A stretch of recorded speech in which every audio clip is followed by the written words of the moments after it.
Benvenuti in Conoscenza Generale e questa volta invece parleremo del cavallo andaluso.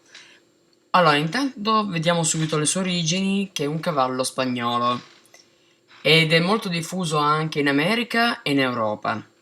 Il suo mantello può essere morello, roano, grigio o baio e la sua altezza al garrese può essere alto tra 1,55 a 1,60 m circa, no?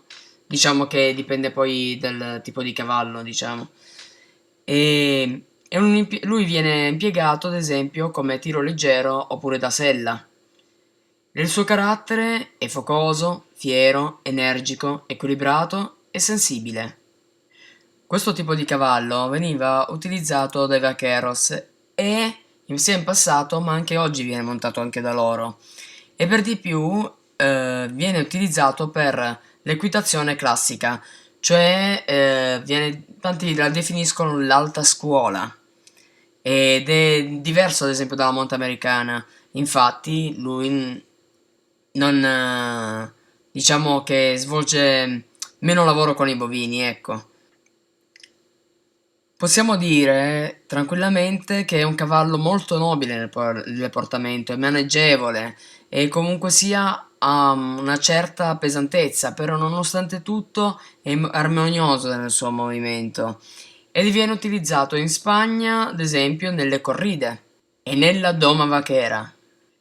Gli spagnoli, ad esempio, tutte le sere spazzano sempre i crini del cavallo per evitare così che la criniera si arruffi e così i crini vengono intrecciati in una treccia morbida e lenta, anche perché gli spagnoli, bisogna dire una cosa, che loro considerano di grande pregio la coda che sfiora il terreno e la criniera molto lunga, in effetti è molto bella la criniera.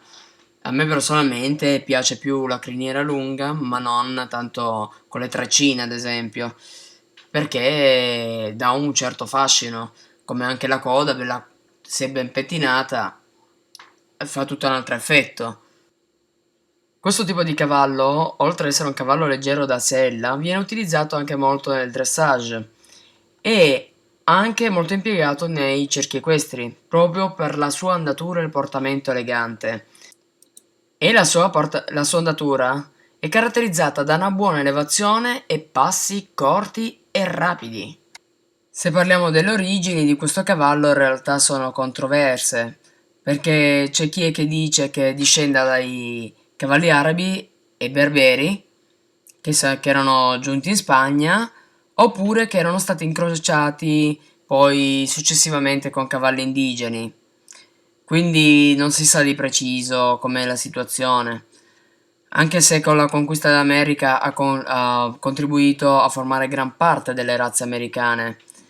E se parliamo della sua morfologia, ad esempio, una cosa aggiuntiva è che ad esempio si vede che il collo è molto pronunciato ed è proprio bello come cavallo. Inoltre, avevo accennato che questo cavallo viene usato molto con la doma vaquera, che in Spagna è conosciuto come ganado bravo e serve praticamente questo tipo di monta in funzione insomma del lavoro con il cavallo per il controllo dei tori allo stato bravo e nasce in Andalusia.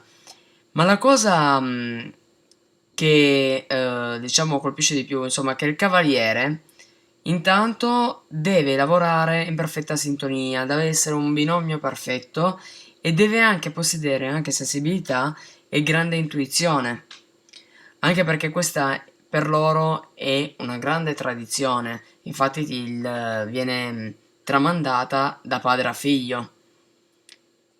E non solo, ma persegue come principale finalità quella di mettere il cavallo in uno stato di equilibrio e di obbedienza e agilità, così da essere pronto nelle condizioni più impreviste del lavoro, sia che ci siano asperità del terreno, eh, animali selvatici e il bestiame brado, oppure anche inclemenze con il tempo. Quindi ci sono tutte queste cose che sono legate a questo tipo di sport. E in Italia, tra l'altro, è anche diventata una disciplina equestre ufficiale. e l'associazione che l'ha riconosciuta è stata la Fitetrek Ante. Ed ecco che anche questa puntata è finita e parleremo anche in futuro di equitazione. Quindi continuate a seguirmi e iscrivetevi al mio canale. Cliccate un bel mi piace se vi è piaciuto il video e condividetelo. Ciao e alla prossima!